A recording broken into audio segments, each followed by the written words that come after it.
Hi, and welcome to TEMEKO. In this video, we will discuss the meaning of an internal loading, and we will go through different types of internal loadings and also learn how to determine internal loadings in different structures. Let's get started. So what do we mean by an internal loading in a specified structure? An internal loading is a loading which keeps or tries to keep the structure in place when the structure is subjected to an external force or forces. When we are trying to observe what kind of internal loadings are in the structure, we will cut the structure usually in two different sections in order to determine how these sections affect each other. Each section has its own internal loadings which affect how much the structure will deform and if it stays intact under external loads. We can divide internal loadings into different categories which are normal force, shear force, bending, and torsion. We will go through each of them now. Let's start by defining what a normal force is. If the force in the cross-section of the structure is trying to prevent the deformation which is caused by the attempt to move the two parts of the section relative to each other in the longitudinal axis direction, we will call this force a normal force, represented here by the symbol N. One note about a normal force: if the normal force is pointing away from the section, the direction of the force is positive, and it's intention by nature. On the other hand, if the normal force is pointing towards the structure, then its direction is negative, and the force is then compressive by nature. You can usually find normal forces acting on articulated beams, structures, and on ropes. Let's move on to the shear force and how it differs from a normal force.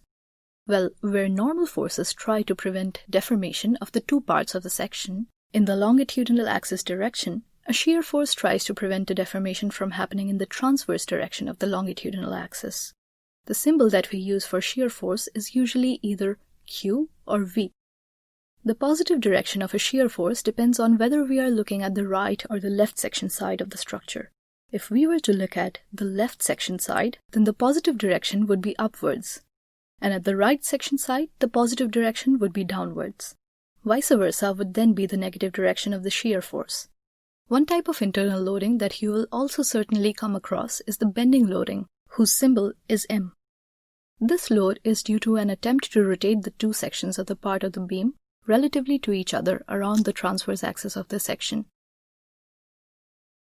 The direction rule that you can apply for the bending says that the positive direction is clockwise when you are looking at the left side section, and counterclockwise when you are looking at the right side section. One unofficial memory rule that you can also use for determining the positive direction is to think of this by using emojis. For example, the smiley face tells us the positive directions of the bendings because if you are looking at the left side, then the positive direction is clockwise, and at the right side, the positive direction is counterclockwise, like it was established in the official direction rule. The sad face will tell us the negative directions of the bending.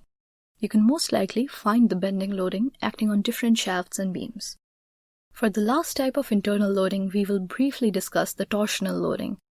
Torsional loading develops in the structure when the two parts of the structure section are twisted around the longitudinal axis, and the torsional loading tries to prevent this deformation from happening.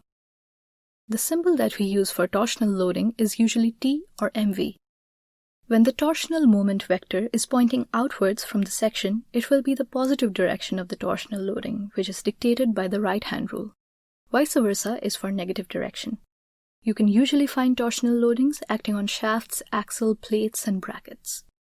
For the final topic of this video, we will go through the steps on how you can solve internal loadings of different kinds of structure.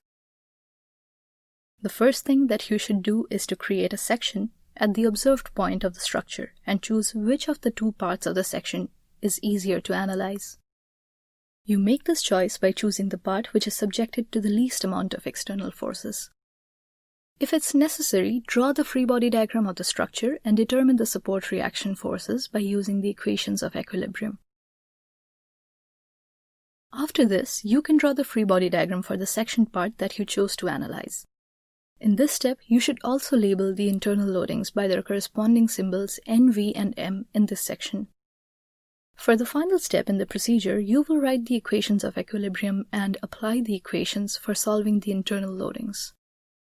Hopefully, after watching this video, you know what is meant by the internal loading in the structure, you can recognize different types of internal loadings, and you also know the procedure for solving the internal loadings in the structure. Thanks for watching and have a nice day.